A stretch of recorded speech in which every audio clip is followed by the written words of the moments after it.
I think what Americans need to know is the total direct and indirect cost of the conflict. There is so much waste, so much inefficiency, so much absurdity in what we're doing at the moment. We ought to recognize that these two wars qualify at least as a contributing cause of the economic calamity that we are trying to deal with at present.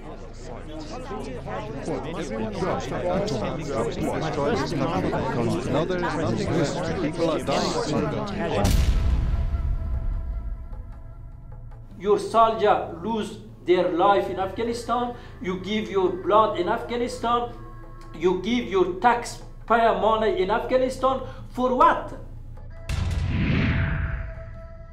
It now costs about $775,000 a year to put a soldier or Marine into the war in either Iraq or Afghanistan. That's about 3 times as expensive as any war the U.S. has ever had. In today's dollars, the amount that we spent per troop in World War II was $50,000. We're spending 10 times that per troop in Iraq. We can expect that the per troop cost in Afghanistan is higher than that. I would expect that it will be between 20 to 50% higher cost in upfront cost per troop. Afghanistan is very difficult to supply, and it becomes much more expensive to ferry the stuff either through Pakistan or to come in the other way from Russia and through the Caucasus states. The whole situation in terms of supply routes into Afghanistan is very, very different than it is in Iraq.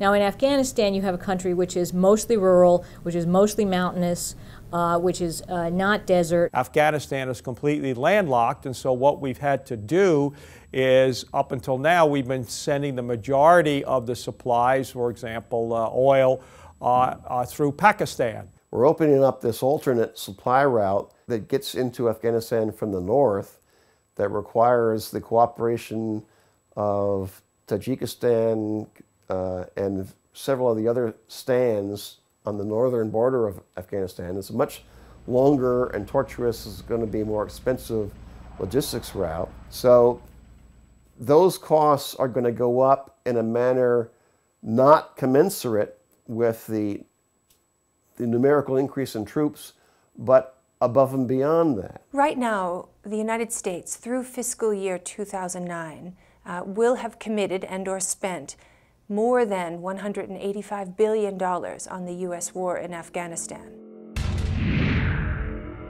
I feel like we haven't done the right thing on our part. You know, we spend so much money over here, but we don't spend it the right way.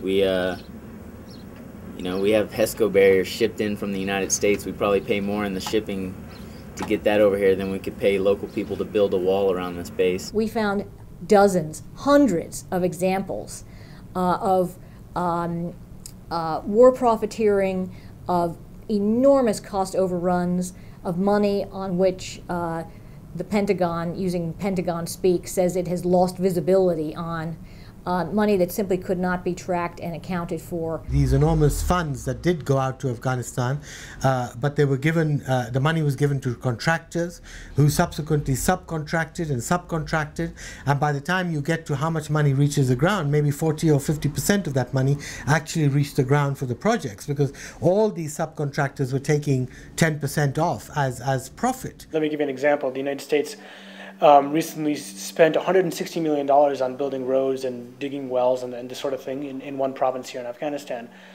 But the way that works is they're giving that $160 million to a preferred contractor who then goes and subcontracts this out to a local Afghan company. And the Afghan company will maybe get 10% of that. And everything in between is pocketed by that middle company. And so this is a massive amount of waste for American taxpayers, but also there's no oversight for the projects that are actually being constructed. I've talked to construction contractors that go and who are tasked with the job of building a well, for example, and they'll go and take a picture of some well out there that has already been built and show it to the Americans and say, this is the well that we've built. And they'll say, okay, thank you very much, and here's your money. There's no oversight, no accountability, nothing whatsoever. Those wells, like those hand pump wells you see everywhere, how much you said that it's like $700 to $1,000 to build one of those. We've been paying like 10 grand per well. The local Afghans from rural communities, when they come to Kabul and they see these international consultants who drive in Toyota Land Cruisers, who live behind barbed wire and blast walls, who have, highly paid, security guards that are that have swimming pools, that are importing food from America, realizes and gets angry that the money that was supposed to be for them is actually going really to sustaining a Western lifestyle for foreign consultants, as opposed to providing them with sanitation and wheat and local education. Because since 7 years, every report, every information that received Washington from Kabul, it is wrong.